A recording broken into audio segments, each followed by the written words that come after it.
안녕하세요. 밤라디오 민준에 오신 것을 환영합니다. 저는 작년에 결혼한 새댁입니다. 결혼한 지 얼마 되지 않았지만 저에게는 쇼킹한 사연이 하나 있어요. 남편과 시어머니, 그리고 또 다른 여자까지 끼어있는 스펙터클한 이야기입니다. 온몸에 소름이 돋을 준비하시고 들어주세요.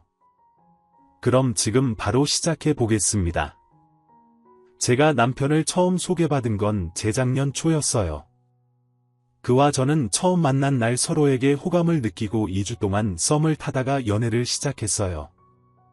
둘 다 평범한 회사에 다니는 직장인이었고 나이 차이도 1살밖에 나지 않았어요. 우리는 대화도 잘 통하고 성향도 잘 맞았어요. 둘 다 외향적이고 사람 만나는 걸 좋아해서 연애할 때 손발이 척척 맞았죠.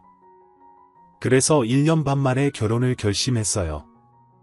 둘이 같이 돈을 모으면 훨씬 더 나을 것 같았고 매일 밤 헤어지는 게 싫어서 이른 결혼을 결정했죠. 그렇게 30살 가을에 유부녀가 되어 남편과 신혼을 보내고 있었답니다.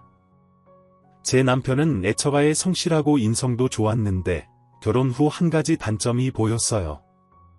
사실 단점이라고 하기엔 좀 그런데 여자에게 인기가 너무 많다는 거였어요. 우리가 외식을 하거나 데이트를 할 때면 늘 여자들이 몰려들었어요. 하루는 저희가 카페에서 디저트를 먹으며 수다를 떨고 있었는데 제가 화장실 간 사이에 긴 머리의 모델 같은 여자가 남편에게 연락처를 묻고 있었어요. 남편은 손가락에 끼워진 결혼 반지를 보여주며 유부남이라고 밝혔는데 여자는 거짓말하지 말라며 자리를 뜨지 않았어요. 저기요. 제가 마음에 안 드시나 봐요. 왜 결혼했다고 거짓말을 하세요? 아니, 저 진짜 유부남이에요. 진짜라고요. 안 믿으시네. 여자친구랑 커플링한 거 같은데 골키퍼 있다고 골이 안 들어가는 건 아니잖아요? 일단 연락처라도 줘봐요. 저 진짜 결혼한 남자예요. 이 봐요. 뒤에 제 아내가 노려보고 있어요. 그러자 여자가 뒤를 돌아보며 자리에서 일어났어요. 뭐야, 엄청 평범하네. 이런 여자랑 결혼했다는 걸 믿으라고요? 이 보세요. 말 조심해요. 당신보다 100배는 예쁘고 아름다운 사람이니까. 여자는 틱틱거리며 자리에서 일어나서 저를 노려보았어요. 그래서 저는 싱긋 웃고 여자의 머리채를 잡아챘어요. 이연아, 어디 할 짓이 없어서 남의 남편한테 꼬리를 치고 질라리야. 너 머리통 뽑혀서 가로수길에 꽂혀봐야 정신 차릴 거야. 이리 따라 나와. 이거 놓으세요. 내가 잘못했어요. 실수했어요. 미안해요. 제발 한 번만 봐주세요. 그래, 여기서 큰 소리 쳐봐야 네가 손해인 건 알겠지. 유부남 꼬시다가 머리채 잡혔으니 말이야. 오늘 내가 기분이 좋아서 여기서 끝내는 줄 알아.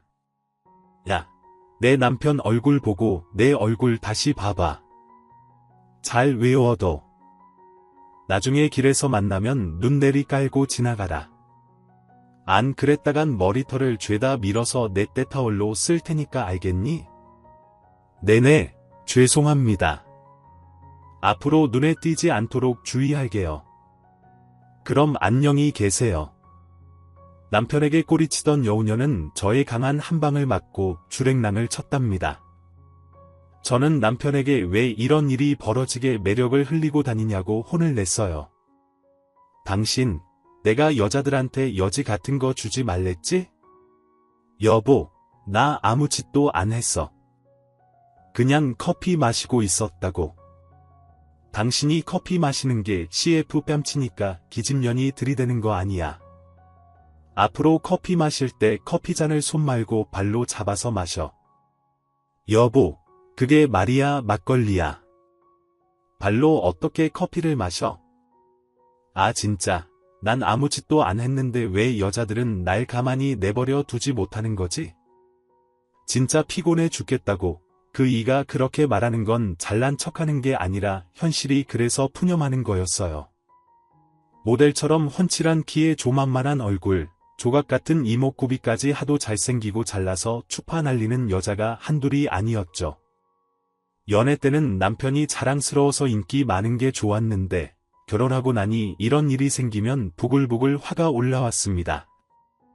그 이가 잘못한 게 하나도 없었지만 괜히 심술나고 짜증이 났답니다. 하지만 남편은 연애 때부터 지금까지 단 한 번도 바람기를 보인 적도 없었고 다른 여자에게 시선을 돌린 적도 없었어요. 저의 뭐에 반한 건지는 잘 모르겠지만 그 이는 늘 저만 바라보는 해바라기였습니다. 그리고 저희 부부는 외향적인 성격답게 모임을 많이 나갔어요. 저는 미술 전시회나 독서 모임 같은 조용한 모임을 자주 나갔고 남편은 축구와 농구, 테니스까지 운동 동호회를 나가서 각자 취미를 즐겼답니다. 그이가 모이는 동호회는 여자가 한 명도 없어서 걱정을 놓고 있었는데 땀을 흘리고 맥주 한잔하고 오는 날이면 항상 여자들이 벌떼처럼 꼬였어요. 그이는 매번 손가락에 반지를 보여주며 여자들에게 알아듣게 말하면서 넘어갔고요. 저도 결혼 초에는 많이 간섭했는데 그 이가 제가 오해하고 의심하는 게 스트레스라며 제발 자기를 믿어달라고 부탁의 말을 하더군요. 진지하게 말을 하길래 저도 귀를 기울여 듣고 남편 입장에서 생각하게 되었답니다. 그러자 남편이 이해가 되었고 제가 날마다 쏘아붙이는 게 화가 날 것 같더라고요. 그래서 저는 다시는 절대 남편에게 아무런 잔소리를 하지 않기로 했죠. 또 어떤 여자든 다가오면 거절할 테니 남편만 믿고 신경 쓰지 않기로 했답니다. 이렇게 매력이 철철 넘치는 남편과 결혼한 지 6개월이 지나자 괜한 잔소리는 그만하게 되었고 그 일을 전적으로 믿으며 쓸데없는 걱정을 하지 않고 지내게 되었습니다. 계속해서 신혼을 만끽하고 즐겁게 보내고 있었는데 어느 날 남편이 길에서 다른 여자와 대화하는 게 보였어요. 얼굴도 예쁘고 단아한 게 없던 여자라도 그 상황이었으면 신경이 쓰였을 겁니다. 그래서 아주 오랜만에 남편에게 한 소리 했습니다. 여보, 저 여자 누구야? 당신이랑 대화하는 게 아주 다정해 보이던데. 다정하긴 뭐가 다정해? 그냥 길 물어보는 여자였어. 여기 사람들이 이렇게 많은데 왜 하필 당신한테 길을 물었지? 그것 참 이상하네. 당신 한동안 잠잠하더니 또 의심하는 거야, 여보. 내가 다른 여자랑 바람날 일은 제로라고. 나한테는 당신 하나뿐이란 말이야. 아직도 날 모르겠어? 아니 믿기는 하는데 자꾸 거슬리는 일이 반복되니까 그렇지. 으이구, 그렇게 거슬리면 당신이랑 나랑 손목에 줄을 매달고 다니면 되겠다. 누가 봐도 부부라는 게 보이게 말이야. 그렇게 할래? 그이는 걱정하는 저에게 이런 식으로 확실한 마음을 말해주었답니다. 저만 사랑한다는 걸 알고 있는데도 왜 자꾸 걱정이 되는지 모르겠더라고요. 그날 이후 남편과 밖으로 돌 때마다 마음을 내려놓았어요. 그 이가 멋있어서 몰리는 여자들의 시선도 그러려니 하고 가끔 말을 거는 여자가 있어도 특별한 대화가 없으면 뭐라 하지 않았습니다. 마음을 내려놓으니 사는 게 편해지더라고요. 제가 그동안 오버했다는 것도 깨달아서 과거 일이 부끄럽다는 생각까지 들었어요. 그런데 얼마 뒤 집 앞에 쓰레기를 버리러 나갔는데 어디서 많이 본 여자가 머뭇거리고 있더군요. 자세히 보니 지난번 남편에게 길을 물었던 예쁜 여자였답니다. 그 여자가 왜 저희 아파트 단지 안에서 머뭇거리는지 궁금해서 저희 아파트에 사는 사람인지 한번 떠보기로 했습니다. 저 혹시 몇 동 사시는 분이세요? 제가 아는 분이랑 닮은 것 같아서 혹시 자매가 아닌가 해서요. 저는 이 아파트에 살지 않아요. 남자친구가 이 아파트에 살아서 기다리고 있는 중이에요. 남친을 기다리시는구나. 그럼 남친은 몇 동에 사시죠? 그걸 왜 모르세요? 참 이상한 사람이네. 아니, 그게 아니라 이보세요. 가지 말고 대답을 해보세요. 여자는 남자친구를 기다린다면서 아파트 단지를 급하게 빠져나갔습니다. 분명히 뭔가가 있는 것 같았어요. 여자를 끝까지 따라가려고 했지만 이미 멀어져 버려서 다음에 다시 만나게 되면 확실하게 물어볼 생각이었죠. 그리고 집으로 들어가서 남편 얼굴을 보는데 방금 전 있었던 일을 말하지 못하겠더라고요. 또 트집을 잡고 의심을 한다며 싫은 소리를 할 게 뻔해서 모른 척하고 넘어갔답니다. 그런데 얼마 뒤 제가 퇴근하고 남편 회사 앞으로 가서 기다리려고 하는데 그 여자가 또 거기에 있는 겁니다. 저는 여자를 붙들고 물었습니다. 당신 뭐야? 뭔데 자꾸 내 남편 근처에 나타나는 거야? 또 당신이에요. 이봐요. 저 당신 남편이 누군지도 몰라요. 괜히 시비 걸지 말고 저리 가세요. 그런 사람이 지난번에 왜 도망을 갔을까? 솔직하게 말해. 당신이 그때 누굴 만나러 우리 아파트에 왔는지, 그리고 오늘은 누굴 기다리고 있었는지 말이야. 이봐요. 지난번에는 당신이 괜히 이상한 사람을 만들어서 무서워서 도망친 거예요. 그리고 저는 여기 5층에 있는 회사에 다닌다고요. 대답이 됐습니까? 그게 정말이에요? 그럼 5층에 같이 가봅시다. 진짜 어이가 없네. 이봐요. 그만하고 꺼지시죠. 어쭈, 이것 봐라. 너 지금 찔려서 이러는 거지? 솔직히 말해봐.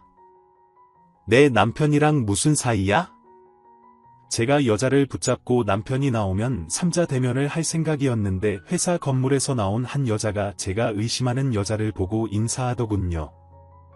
지은씨, 퇴근 안 해? 이번엔 누구야? 친구? 아니에요. 그냥 길을 물어보는 사람이에요.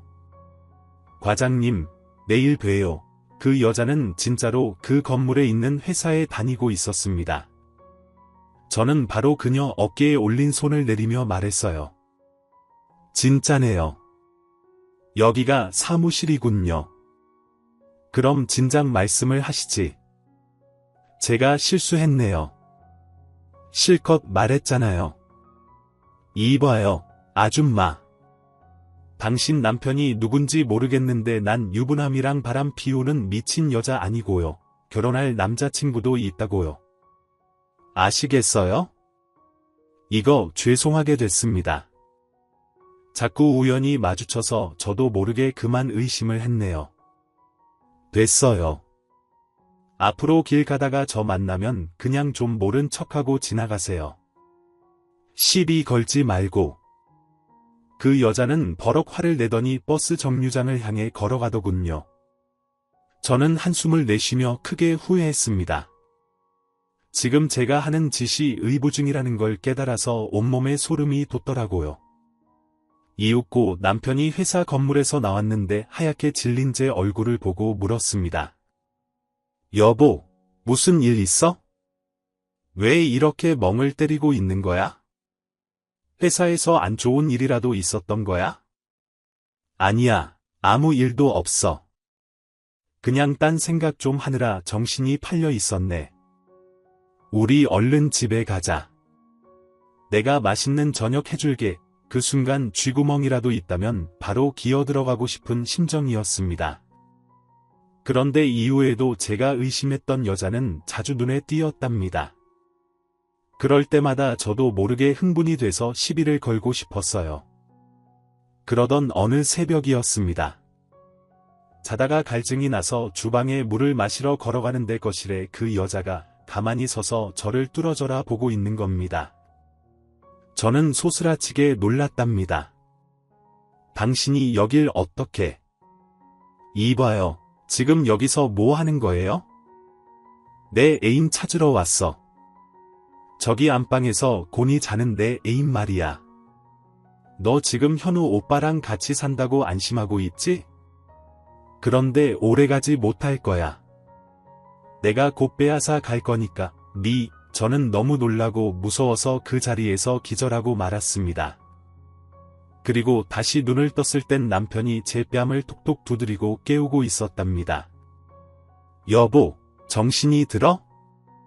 왜 여기서 자고 있는 거야? 방이 더웠어. 그 여자는 어딨어? 무슨 여자? 무슨 악몽이라도 꾼 거야? 꿈, 악몽. 그런가? 여보, 우리 집에 누가 들어오지 못하겠지? 갑자기 그게 무슨 소리야? 여보, 알아듣게 설명을 좀 해봐. 저는 남편을 올려다보며 그 여자를 봤다고 말하려다가 제가 헛것을 봤거나 꿈을 꾼 것이라 판단했습니다. 그래서 그냥 무서운 꿈을 꿨다고 대답하고 다시 침대로 돌아갔습니다. 제가 그날 본 게 진짜 여자인지 귀신인지 확신하지 못하고 지나갔답니다. 그 여자는 그날 이후로 제 주변에서 자주 보였다가 사라지기를 반복했고 남편 근처에서 자주 보였어요. 그 이와 같은 건물의 사무실에서 일하고 있었기 때문에 자주 보였던 거죠. 그날 이후로도 새벽에 집 안에서 그 여자의 모습이 여러 번 보였답니다. 그럴 때마다 저는 기절했고요. 그 여자를 만나면 멱살 잡고 따져볼까 했는데 괜히 아무 죄 없는 사람을 의심하고 있는 것 같아 저는 정신과를 찾아갔습니다. 자꾸 헛것이 보이고 남편을 의심하는 병이 생긴 것 같다고 말하고 오랜 시간을 상담받았어요. 의사 선생님은 제 심리 상태가 불안한 것 같다며 잠시 약을 복용하길 권장하더군요. 그래서 전 하루 2번 약을 먹고 마음을 바로잡으려고 했습니다. 물론 남편에게는 말하지 않았습니다. 저의 질투가 의부증으로 커졌다고 말하면 저에게 실망할 것 같았고 결혼 생활에 금이 갈 것 같았으니까요. 그래서 2주 동안 약을 잘 챙겨 먹으며 서서히 심리 상태가 나아지는 것처럼 느껴졌어요. 그리고 제가 오해한 여자도 더는 눈에 띄지 않아서 의심 자체를 하지 않을 수 있었습니다. 시간이 조금 더 흘러 계절이 바뀌었습니다. 남편은 변함없이 애처가의 면모를 보여주는 멋진 남자로 제 옆을 지켜주었고 저도 조금이라도 잘해주려고 성심성의껏 남편을 대했어요. 그러던 어느 날 신혼부부인 저희에게 말도 안 되는 일이 벌어지고 말았습니다. 남편 회사에서 그를 지방으로 6개월간 발령을 낸 겁니다. 그 애는 결혼한 지 얼마 되지 않아 거부하겠다고 했더니 지방 근무를 마치고 오면 진급을 시켜준다고 꾀었어요. 남편은 긴 한숨을 내쉬며 말했습니다. 여보, 어떡하지? 나 전주로 파견 나가야 할 것 같아. 6개월 정도 걸린다네. 이거 미안해서 어떡하지? 뭐? 6개월. 당신 지금 그걸 말이라고 하는 거야? 날 두고 전주에 내려가겠다고? 어쩔 수 없는 결정이야. 내 위에 선배들은 모두 애기들이 있잖아. 그리고 후배들은 일 처리를 맡길 수 없대. 나 말고는 갈 사람이 없다고 하는데 어쩌겠어? 여보, 거기 다녀오면 진급도 빨리 시켜준다니까 다녀올게. 이런 법이 어딨어? 나랑 의논을 한 것도 아니고 그냥 통보하는 거잖아. 당신 이제 보니 내가 별로 중요한 사람으로 보이지 않나 봐. 미안해. 갑자기 불똥 떨어지듯 통보받은 거라 의논할 새가 없었어. 여보, 나 다녀올게. 6개월만 주말 부부로 지내자. 대신 내가 매주 올라올게. 약속한다고. 당신이 이미 결정한 건데 내가 뭐 어쩌겠어? 당신 하고 싶은 대로 해. 저는 화를 내듯이 마음대로 하라고 대답해버렸네요. 그이는 계속 사과를 하긴 했지만 파견은 무조건 가야 한다고 하더군요. 결국 저는 며칠 삐쳐 있다가 이내 잘 다녀오라고 전해주고 그 위에 짐을 싸는 걸 도와주었습니다. 그리고 전주까지 같이 내려가서 남편이 지낼 숙소와 회사 위치까지 모두 숙지해 두었답니다.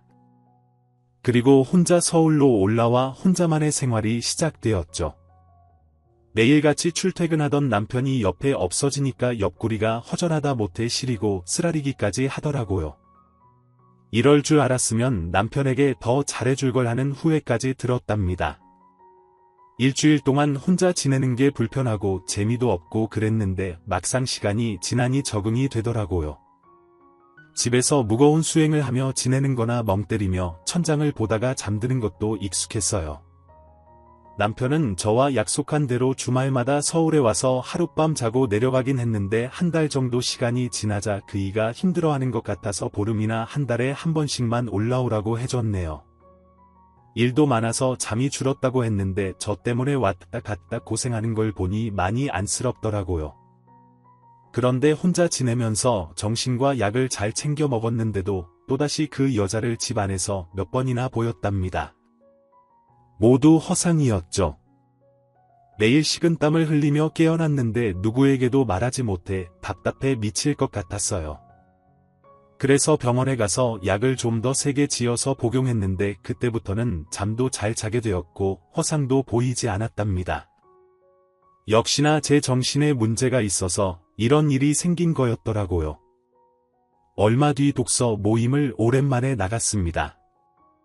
그 자리에는 한 사람 빼고는 모두 알고 있던 분들이었어요.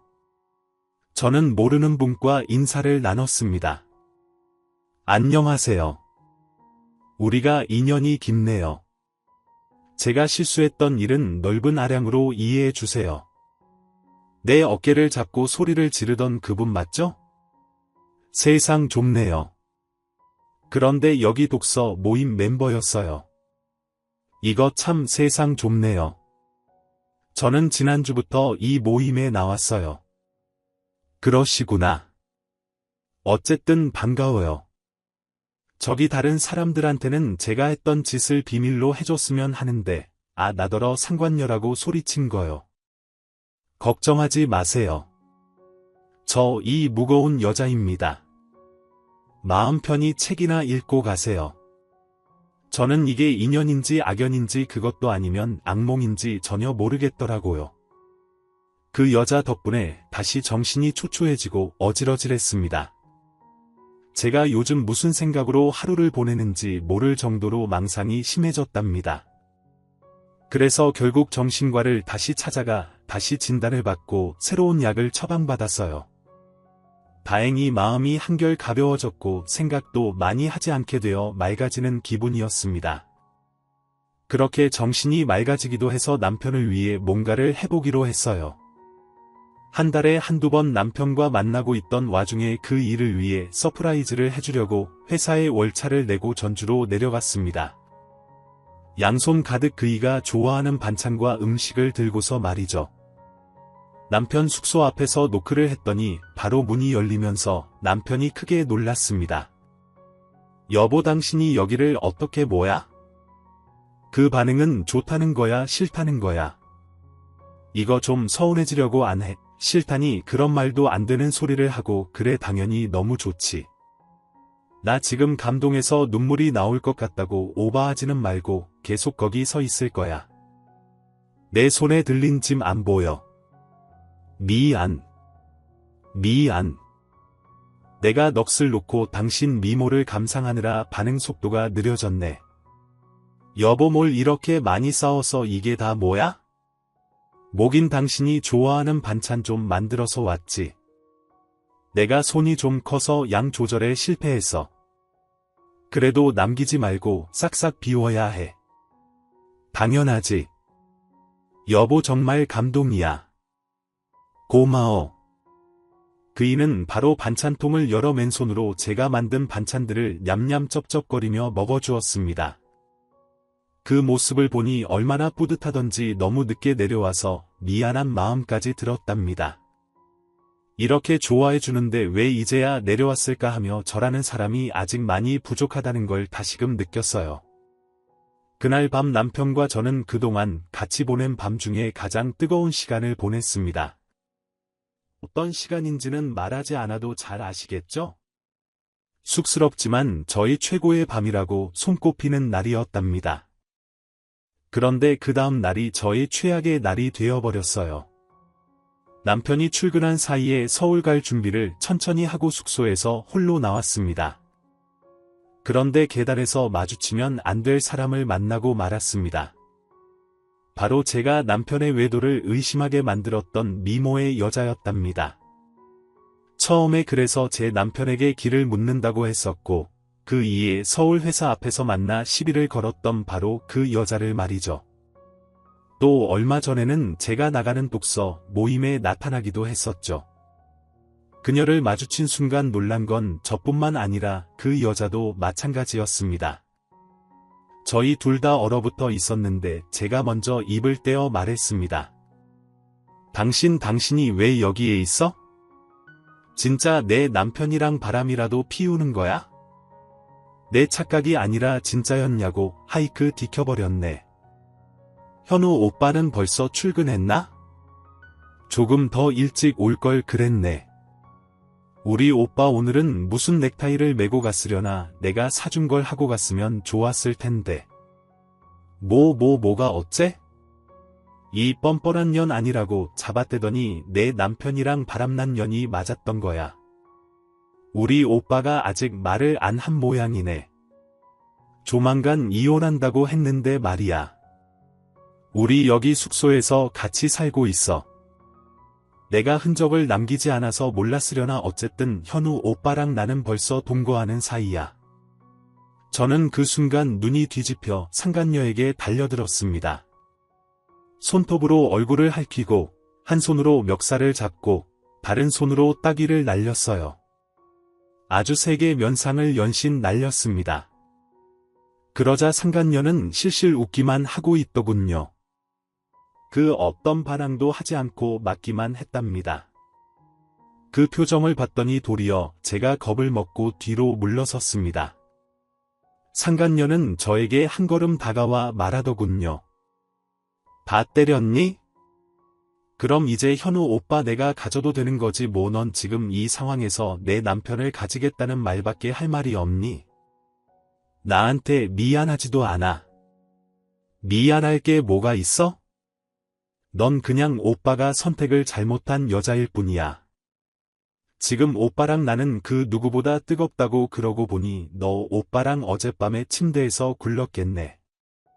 거긴 내가 날마다 쓰는 자리인데 말이야. 내가 쓰던 자리에서 한 기분이 어때? 이 미친 사이코년 너나 내 남편이나 절대 가만두지 않을 거야. 둘 다 부숴버리고 말겠어? 그래 얼마든지 그렇게 해. 내가 오빠랑 이혼만 해준다면 무슨 일을 겪어도 다 감수할 수 있으니까. 너 하나만 묻자. 너 우리 집에 들어온 적 있지? 새벽마다 거실에 서서 날 겁나게 만든 거 너 맞지? 너희 집안이 내가 뭐하러 너희 집에 가겠어? 현우 오빠랑은 언제든지 만날 수 있다고. 오빠는 일하다가도 내가 부르면 언제든지 달려와서 안아준다고. 너도 참 안쓰럽다. 정신이 반쯤 나간 것 같네. 정신 차려. 이년아 현우 오빠는 내 거니까 빨리 정리하고 그럼 난 오빠 방에서 할 게 있어서 이만 그렇게 말하더니 상관녀는 남편의 숙소 현관 비밀번호를 누르고 들어가더군요. 정말 귀가 막혀서 말도 안 나오고 몸도 움직이질 못했답니다. 인연이 하는 짓을 보니 저희 집에도 비밀번호를 누르고 들어온 게 분명했습니다. 제가 헛것을 본 게 아니라는 걸 그 순간 깨달았어요. 일부러 저를 놀라게 하려고 미친 짓을 벌인 것이라 느껴지더라고요. 저는 공포스럽고 황당한 건 물론이고 남편에 대한 배신감도 크게 들었습니다. 저는 상간녀를 때려봤자 아무것도 얻지 못할 걸 알고 있으니 숙소 건물에서 나와버렸어요. 남편을 찾아갈까 생각했지만 온몸의 기운이 쪄 빠진 상태라 일단 집에 가서 쉬고 나서 이혼을 하든 소송을 하든 할 생각이었습니다. 그래서 돌아가는 기차 안에서 기절하듯 잠이 들었고 도착하고 나서야 눈을 떴답니다. 먼저 집으로 가서 깨끗하게 샤워하고 머리를 말렸어요. 그리고서 이혼 소송을 해야겠다는 결심이 섰답니다. 제가 눈으로 본 게 있으니 충분히 외도를 증명할 수 있으리라 믿고 변호사 사무실을 여럿 돌다가 마음에 드는 변호사를 통해 이혼 소장을 쓰게 되었어요. 그리고 며칠 동안은 조용한 일상을 보냈습니다. 화가 잔뜩 나긴 했지만 아무에게도 제 감정을 들키고 싶지 않아 좋은 생각만 했고 일부러 밝은 척 연기를 하면서 지냈답니다. 이틀 뒤 전주 숙소에서 이혼 소장을 받은 남편에게서 연락이 왔어요. 그이는 황당하다는 말을 하며 운을 뗐습니다. 여보 이거 뭐야? 이혼 소송이 날라왔네. 이거 보이스피싱 이런 건가? 누가 이런 걸 보낸 거지? 뭐 당신 지금 나랑 장난해. 당신 바람 피운 걸 다 걸려놓고 모른 척하는 거야. 그게 무슨 말이야? 바람이라니? 여보 갑자기 왜 이러는 거야? 무슨 꿈을 꾸기라도 한 거야? 아 끝까지 오리발을 내미시겠다. 이 인간아 나 내 숙소 앞에서 그년 만났어. 너랑 바람 피우고 있던 그년 말이야. 아직 그년이 말하지 않은 거야. 아니지 매일 밤 그 침대에서 구른다고 하는데 모를 리가 없겠지. 여보 도대체 무슨 말을 하는 거야? 내가 바람을 피웠다고 그 여자가 누군데? 끝까지 모른 척하지 마. 그년이 다 불었으니까. 그리고 그년이 내 숙소 안으로 들어가는 것까지 다 보고 왔거든. 게다가 우리 집에도 몇 번 들어왔었어? 너한테 길을 물어본다고 했던 년이 사실은 내 애인이었어. 난 의부증 환자인 줄 알았는데 내가 다 맞았다고. 여보 지금 당신 이상해. 무슨 말인지 하나도 모르겠어. 방금 의부증 환자라고 했지? 당신 진짜 그거 같아? 내 숙소에 들어왔고 집에도 몰래 들어왔다고. 여보 아무래도 안 되겠어. 내가 서울로 올라갈게. 이 개자식이 날 정신병자 취급하겠다는 거야. 그년이 내 방으로 들어가는 걸 똑똑히 봤다고. 서울에서도 전주에서 그년을 봤단 말이야. 당신 근처에 있는 걸 몇 번이나 확인했다고. 다 필요 없어. 날 끝까지 속이려고 해봤자 통하지 않는다고 그렇게 전화를 끊어버렸습니다. 생각해보니 남편은 끝까지 바람을 인정하지 않고 저를 의부증으로 취급하고 위자료를 주지 않고 이혼할 계획으로 나오는 것 같았습니다. 제가 전화 통화하는 걸 녹음할까봐 끝까지 잡아떼는 게 분명하게 느껴졌습니다. 감정을 추스르고 30분이 지나자 시어머니한테 연락이 오더군요. 제가 시어머니한테는 감정이 없었으니 조용한 목소리로 전화를 받았습니다. 네 어머님 며느라 너 혹시 무슨 일 있니? 방금 내 서방한테 전화가 왔는데 네가 정신이 온전치가 않다고 하더라. 나더러 병원에 데려가 보라는데 이게 무슨 말인지 모르겠다. 어머님 제 말 잘 들으세요? 어머님 아들이 그 이가 바람을 피우고 있어요. 그것도 모자라 전주에서 둘이 같이 살고 있다고요? 제가 사실대로 말했더니 시어머니는 놀란 목소리로 대답하셨습니다. 뭐야? 그놈의 새끼가 바람을 피웠다고 이런 개 같은 놈을 봤나? 내가 그놈의 자식 다리 몽둥이를 싹 다 분질러버리고 가운데 다리까지 아작을 내버려야겠다. 며느라 일단 이쪽으로 와라. 이 시어미가 뭐든 도와줄 테니까 퇴근하면 이쪽으로 오거라. 어머님 절 설득해도 통하지 않을 거예요. 그래 나도 그런 놈이랑 더 같이 살라는 소리 안 한다. 아가 일단 와서 배부터 채우고 같이 화내자. 시어머니는 저를 처음 봤을 때처럼 항상 딸처럼 여겨주셨고 언제나 제 편이 되어주신 분이었어요. 그래서 이혼 전에 시어머니와 대화를 나눠봐야 할 것 같다 어머님의 식당을 찾아가기로 했습니다. 퇴근 후 시어머니가 운영하는 순댓국집으로 향했어요. 거리가 꽤 가까워서 걸어서 15분 만에 도착했답니다. 저녁 시간이라 손님들이 많아 잠시 구석에 앉아 있었어요. 1시간을 기다렸더니 설물처럼 사람들이 빠져나가더군요. 마지막 한 명만 남아 있었는데 그 손님이 나가면 대화를 나누려고 했습니다. 그런데 시어머니가 앞치마를 벗고는 제 앞에 앉으셨답니다. 며느라 정말 현호가 바람을 피운 게야. 네가 착각하거나 오해한 게 아니라 어머님까지 저를 못 믿으시는 거예요. 제가 이 두 눈으로 똑똑히 봤다고요. 서울에서만 바람을 피운 게 아니라 전주까지 가서 그러고 있다고요. 어유 이 망할 자식 순진한 줄 알았더니 이따위 짓을 해. 내 이놈을 가만두지 않을 거야. 며느라 속 많이 상했지. 이 시희가 해줄 수 있는 거 다 해주마. 그놈이랑 바람난 년 둘 다 끝장을 내주마. 어머님하고는 좋은 말만 하고 싶었는데 이렇게 됐네요. 어쨌든 전 이혼하기로 결심했어요. 그래, 그래야겠지. 며느라 그래도 우리 연은 계속 이어가면 안 되겠니? 난 아들놈보다 내가 더 자식 같고 소중하고 그래 어머님 그건 나중에 얘기하기로 해요. 오늘은 그냥 현우 씨랑 이혼하는 것에 대한 이야기만 해요.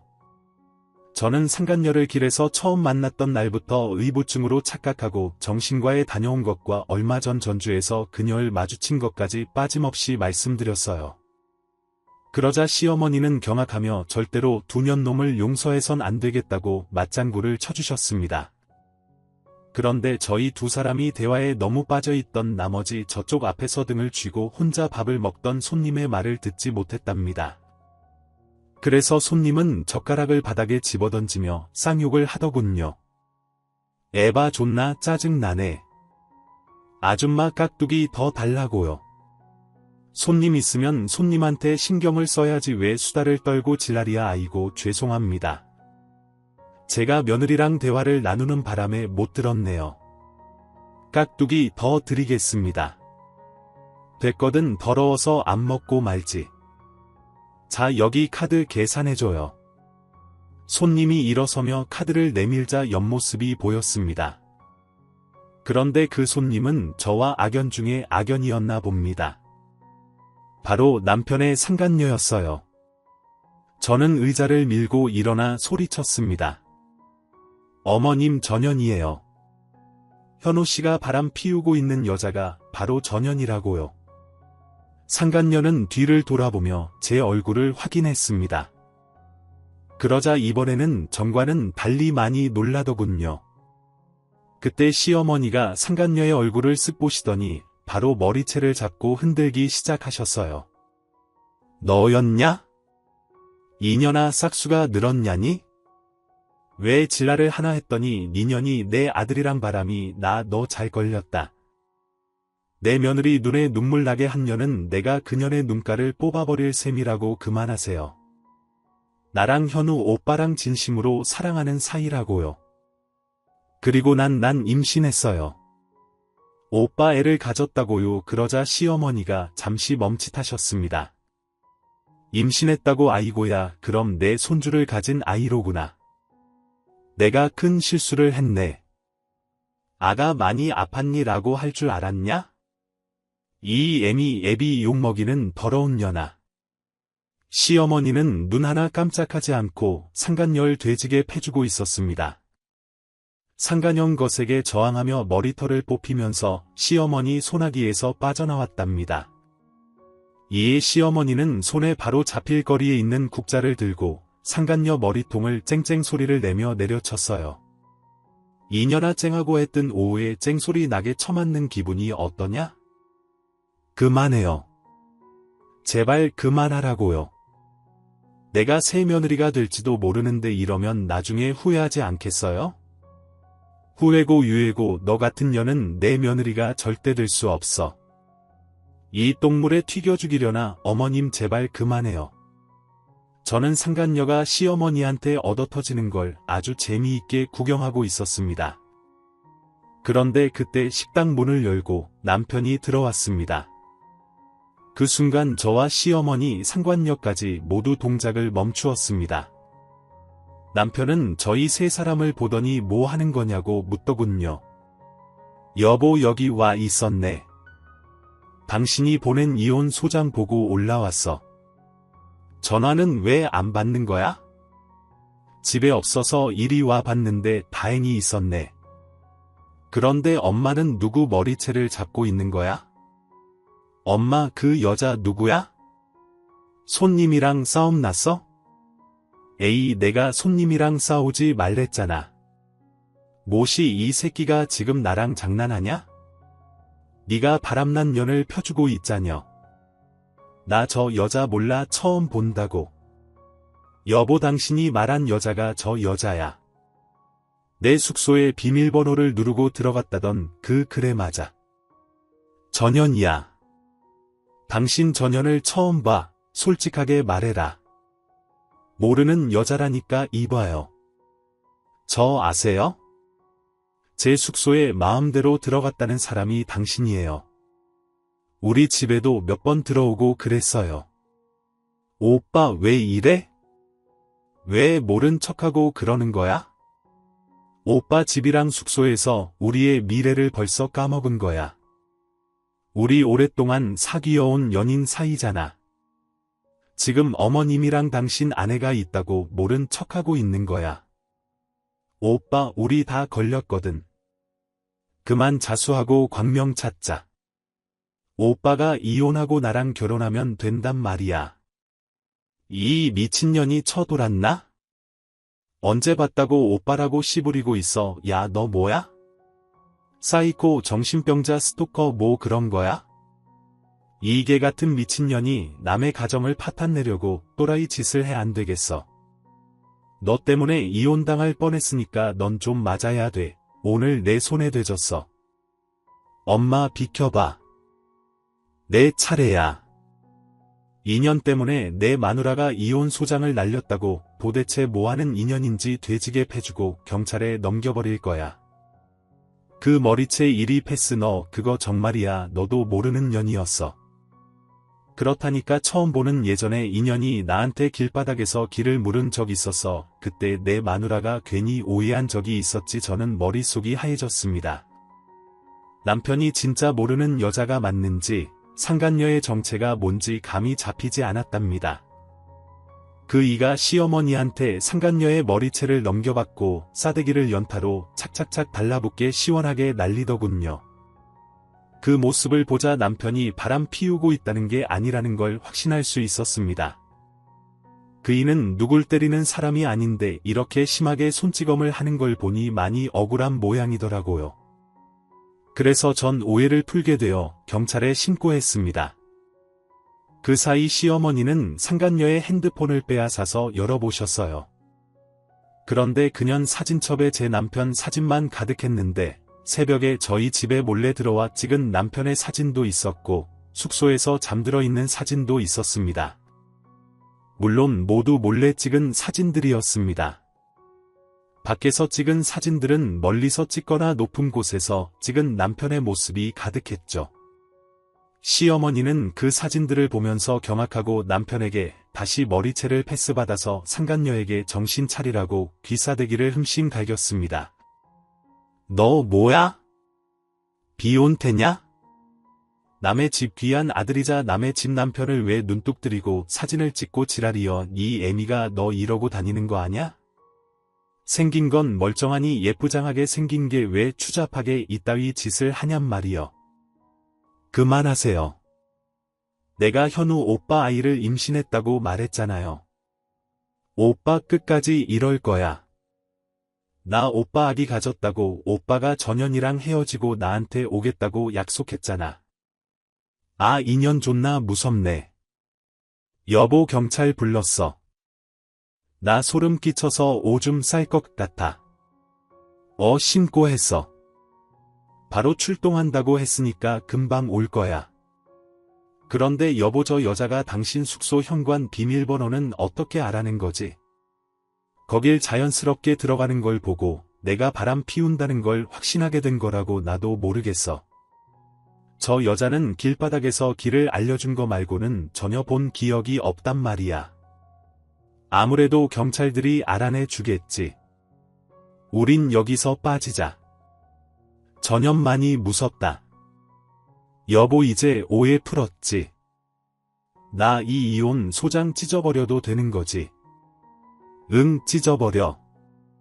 여보 믿어주지 못해서 미안해. 아니야. 나도 당신이 의부증이라고 생각했어. 내가 더 미안해. 저희 부부는 상간녀의 미친 행동에 소름 끼친 상황에서 사과를 하고 화해했답니다. 이윽고 경찰들이 들어오자 시어머니가 상간녀의 머리채를 놓아주며 말씀하셨어요. 경찰 양반들 이 스토커 피혼 대전 좀 잡아가세요. 경찰들은 자초지종을 물었고 저희 식구들은 처음부터 끝까지 세세히 말해 주었습니다. 그러자 경찰들은 상간녀에게 왜 이런 짓을 저질렀냐고 물었습니다. 그러자 이렇게 대답하더군요. 그게 저 남자를 짝사랑해서 그랬어요. 저 남자를 제 남자로 만들고 싶어서 이혼시키려고 그랬다고요? 저 남자가 이혼만 하면 바로 꼬실 생각이었다고요. 그런데 이제 다 망쳐버렸네요. 진짜 저저저저 미친년 봐라. 제대로 또라이네. 며느라 이제 알겠지 내가 전현 손안에 노란한 거야. 개사이코년이라고. 저는 상간녀에게 그동안 왜 제 앞에 여러 번 나타났냐고 물었어요. 정확한 이유가 듣고 싶었습니다. 야, 너 처음부터 일부러 내 앞에 나타난 거지. 아파트 단지에 쓰레기 버리러 갈 때도, 카페 안에서도 독서 모임에도, 내 남편 회사 앞에도 모두 날 미치게 만들려고 그런 거지.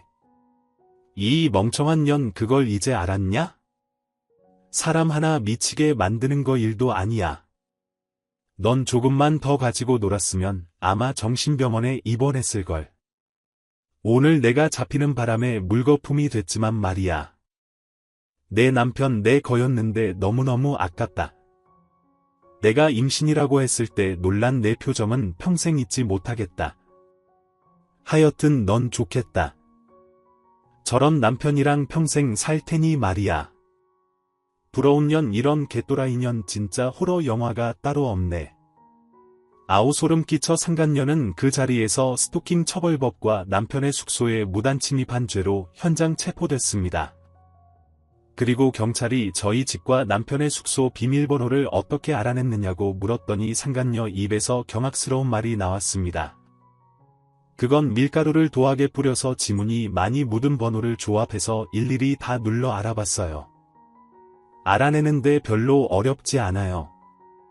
오빠나 마누라 년이나 잘 때는 둔해서 제가 아무리 삑삑 눌러대도 깨지 않더라고요. 그래서 아주 쉽게 들어가게 된 거라고요. 전현 좀 빨리 데리고 나가세요. 나 진짜 무서워서 오줌이라도 지릴 것 같다고요. 경찰 아저씨들 궁금한 게 있는데 전현 감옥에 보낼 수 있나요? 그러자 경찰 하나가 말하길 스토커 처벌이 강화돼서 3년 정도는 옥살이를 할 거라고 알려주더군요. 그래서 상간녀는 쇠고랑을 차고 경찰차를 타고 사라졌습니다. 이후 재판을 받게 되었고 실형이 선고되어 감옥살이를 하는 것으로 막을 내리게 되었죠. 저는 그년 때문에 한동안 악몽을 꾸거나 잠을 거의 자지 못했답니다. 남편은 이 사건이 해결되고 다시 전주로 가서 파견 근무를 하고 있어 제 곁에 없었기 때문에 시어머니 댁에서 몇 달간 동거를 했답니다. 제가 두려움에 떨고 있어서 시어머니가 매일 밤 품에 안고 재워주셨죠. 몇 달 뒤 남편이 서울로 다시 돌아왔고 회사에 오자마자 승진을 했습니다. 그이는 스토커 때문에 신혼집에서 지내는 건 아닌 것 같다며 과감하게 대출을 받아서 다른 아파트로 이사했답니다. 그 여자가 출가하고 다시 저희 집을 찾고 제 남편을 찾을까봐 겁이 났는데 아무 일도 없길 바라봅니다. 여러분 이렇게 저처럼 살벌한 경험을 당하신 분 계신가요? 모두들 사람 조심하시고 저처럼 어리석게 의심하는 분들이 없으시길 바랍니다. 그럼 이만 사연의 글을 마칩니다. 감사합니다. 오늘 준비한 사연은 여기까지입니다. 재미있게 들으셨다면 구독과 좋아요, 알림 설정까지 눌러주세요. 그럼 저는 다음 사연으로 찾아뵐게요. 오늘도 건강하고 행복하세요.